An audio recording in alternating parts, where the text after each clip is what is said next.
ఇప్పుడు నార్త్కి సౌత్కి డిఫరెన్స్ చెప్పండి మీరు. నార్త్ సైడ్ పేరెంట్స్ అందరి ఎంకరేజ్మెంట్ ఉంటుందండి. ఇక్కడ సౌత్లో మనకి పేరెంట్స్ ఎంకరేజ్మెంట్ అనేది ఉండదు సార్. లోకల్ పొలిటీషియన్స్ లోకల్ వాళ్ళ సపోర్ట్ అనేది కూడా ఉండదు సార్. ఏవో కొన్ని చోట్ల ఉంటున్నాయి, కానీ అది కూడా ఏంటంటే ఒక 10% 100%లో ఒక 10% మాత్రమే సపోర్ట్ ఉంటుంది. ఇప్పుడు నార్త్లో స్పోర్ట్స్ ఏ పర్సంటేజ్లో ఉన్నారు? మన ఆంధ్రాలో సౌత్లో ఎంతమంది ఉన్నారు? పర్సంటేజ్ 99% ఉంటారు సార్. ఇక్కడ 10% ఉంటారు. 10% ఉంటారు అక్కడ స్పోర్ట్స్లో. అవును సార్, 10%. 100కి 10% అంటే చాలా తక్కువే కదా సార్. ఎందుకు వీళ్ళు ఇది అవ్వట్లేదు ఫైనల్గా? అంటే ఇప్పుడు అక్కడ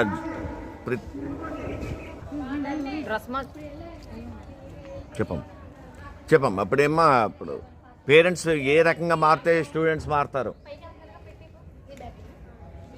సార్? గేమ్స్ అనేది కూడా సబ్జెక్ట్లో ఒక పార్ట్గా తీసుకుంటే ఖచ్చితంగా ఉంటుంది.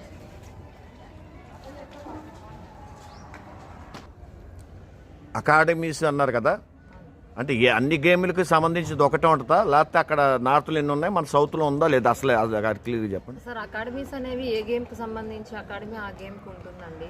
ఇక్కడ ఆ ఫెసిలిటీ లేదండి మనకి. ఆంధ్రాలో లేదు ఇప్పుడు దాకా. ఆంధ్రాలో అటువంటి ఫెసిలిటీస్ లేవు సార్. దాని వివరంగా చెప్పండి సార్. ఇప్పుడు గేమ్స్ ఉన్నాయి, గేమ్స్లో మాకు క్లాసెస్ జరుగుతూ ఉంటాయి. క్లాసెస్ జరుగుతుంటే ఎంతసేపు కబడ్డీ, ఖోఖో, వాలీబాల్, రన్నింగ్ వీటి గురించి మాత్రమే అగైన్ రిపీట్ చేసి వాటికి మాత్రమే ట్రైనింగ్ క్లాసెస్ చెప్తున్నారు తప్పించి కొత్త గేమ్ తీసుకొని వేరే గేమ్ తీసుకొని దాని గురించి ట్రైనింగ్ క్లాసెస్ ఇవ్వటం కానీ చేయటం కానీ